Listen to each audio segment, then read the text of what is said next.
woo wee woo wee woo wee woo wee woo. Uh-oh, you better watch out. Here come the PLEVA police. That's right, this sketch takes place in the PLEVA PD, where we'll be discussing the DP of PLEVA. In other words, we'll be covering the dermatopathology of pityriasis lichenoides et varioliformis acuta. For the purpose of the sketch, we're not going to split pityriasis lichenoides et varioliformis acuta and pityriasis lichenoides chronica. Instead, just think of these as the same disorders with PLEVA having the same features, just exaggerated. As recognized from low power, PLEVA appears as an interface dermatitis having a dense band of lymphocytic inflammation at the dermal-epidermal junction. Like previous sketches with lichenoid inflammation, we'll include a lime green band of paint on the wall and a pink shag rug on the ground to remind you of the ragged basement membrane and interface changes that you'll expect to see. When these changes are more severe and lead to a bubble-like appearance along the DEJ, we call it vacuolar change. To signify that PLEVA may have a predominant vacuolar interface, we'll include this vacuum here on the right. Oh no, someone better call the fire department, because that vacuum is on fire. This is just an extra reminder that the inflammation is often intense in PLEVA, though may be subtle in PLC. In addition to the general band of inflammation, recall that PLEVA clinically presents as discrete papules, and because of this, the inflammation is often heavier towards the center of the lesion and less at the edges, given a wedge-shaped infiltrate. Not unlike this wedge-shaped crime statistic showing the decrease in crime.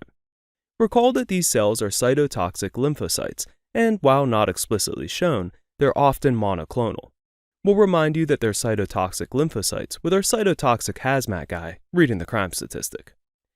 Now, if you're already familiar with PLEVA and PLC, you're probably about to lose your mind, because we haven't even mentioned the differential known as a lymph in every hole. If you've never heard of this one, I pity you. The saying a lymph in every hole refers to lymphocyte exocytosis out of proportion with the degree of spongiosis. Recall that in spongiotic dermatitis, some lymphocytes are expected to be in the epidermis, but in a few select diseases, every vacuole or opening in the epidermis will appear to have a little dark lymphocyte just hanging out inside, aka a lymph in every hole. This can be a useful feature to help you narrow the differential, and PLEVA PLC is on that differential. So let's add an eccentric and brilliant detective here at the desk. Yeah, you know he's brilliant because of that Sherlock Holmes looking hat that he's wearing, but disregard him shoving this whole lime in his pie hole. I really hope that this is some type of experiment, because if not, I am really going to have to reconsider where my tax dollars go. Whenever you see a character unnaturally shoving a whole lime in their mouth, it's because they're on the lymph in every hole differential. While this is helpful, it's not diagnostic, but another feature to look for, and one that I find particularly helpful, is the presence of extravasated red blood cells in the dermis and sometimes the epidermis. So remember that Sherlock here has spilled his red drink everywhere.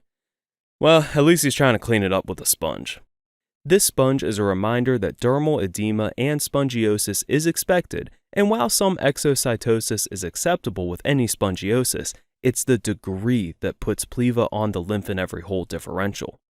Additionally, I want you to use the blood-esque red drink and erosions on the desk to remind yourself that ulceration can be seen histologically and corresponds clinically to the crusted and eroded papules on the exam.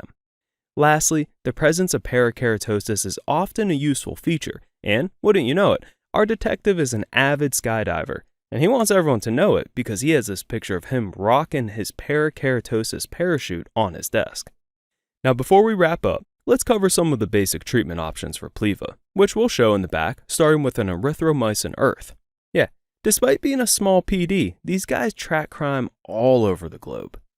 Other common choices include tetracyclines and even phototherapy, which are shown by the tetracycline police cycle and custom high wattage phototherapy spotlight. Well, these guys are clearly very busy, so let's wrap it up and review the hooks. This sketch takes place in the PLEVA PD and covers the histologic features of PLEVA PLC. From low power, you should recognize a band-like or wedge-shaped silhouette of lymphocytic inflammation, aka a lichenoid reaction pattern. That's shown by the lime green band on the walls and wedge-shaped crime statistic that our cytotoxic hazmat guy is reading. When the inflammation is brisk, you get basement membrane vacuolization, known as the vacuolar interface, hence the vacuum on fire. With the inflammation comes edema, which we interpret as spongiosis, and while some lymphs in the epidermis could be expected, PLEVA PLC will have a disproportionate amount, giving it the appearance of a lymph in every hole. So, remember that our detective is stuffing a whole lime in his mouth and the sponge that he has on his desk. He's using that sponge to clean up the red drink that he spilled, which is a reminder that red blood cell extravasation is a common and helpful feature. Additionally, the picture of Sherlock parachuting is a reminder to look for parakeratosis. In the back, the map of Earth represents erythromycin, which is a common treatment choice, but other treatments include tetracyclines and phototherapy, as shown by the tetracycline cycle and phototherapy spotlight. Hey, thanks for tuning in to support us. It really means a lot. But don't forget to send us any feedback that you might have and requests that you might want to see. I'll catch you next time.